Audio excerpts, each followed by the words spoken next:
Hello, beloved. This is the day that the Lord has made. Let us rejoice and be glad in it. I understand that many of us have had issues with money. It's like we can't get enough of it. We need more of it. And there are some people who would complain and say, well, money is the root of all evil, which is actually incorrect. We know that the love of money is the root of all evil. But isn't it interesting that nobody complains about the need for money when it's time to pay for their food? Nobody talks about the issue of money when it's time to pay your mortgage, when the light bill is due, when the baby needs formula or diapers, when it's time to put your parent in a nursing home. We know that we have to have money because money is the universal language.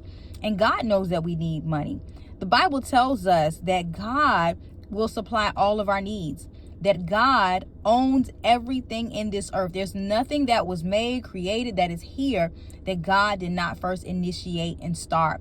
And I love Deuteronomy 8:18, for it tells us here, but thou shalt remember the Lord thy God, for it is he that giveth thee power to get wealth, that he may establish his covenant, which he sware unto thy fathers, as it is this day.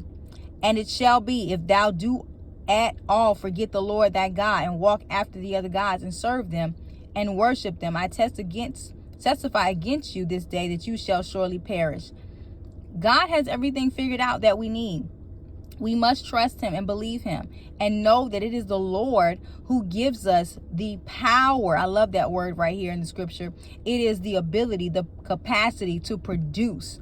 God gives us the ingenuity. He gives us the formula, the mindset. He gives us the authority and the power to get wealth, not just riches, because we want wealth, which is inheritance that we can pass down from generation to generation. We don't want money to slip through our hand like sand, but we want to be good stewards over what God has given us. And so you have to ask yourself today, have I been good over what God has given? Am I using it resourcefully? Am I using it wisely? Am I giving? Am I just taking? God says that he gives us the power to get wealth. This right here is an indicator that no, you're not supposed to be struggling. No, you're not supposed to be broke. No, you're not supposed to be behind. No, you're not supposed to be behind the 8 ball or in front of the 8 ball or running for your life, struggling, scraping, and scrapping. That is not God's will.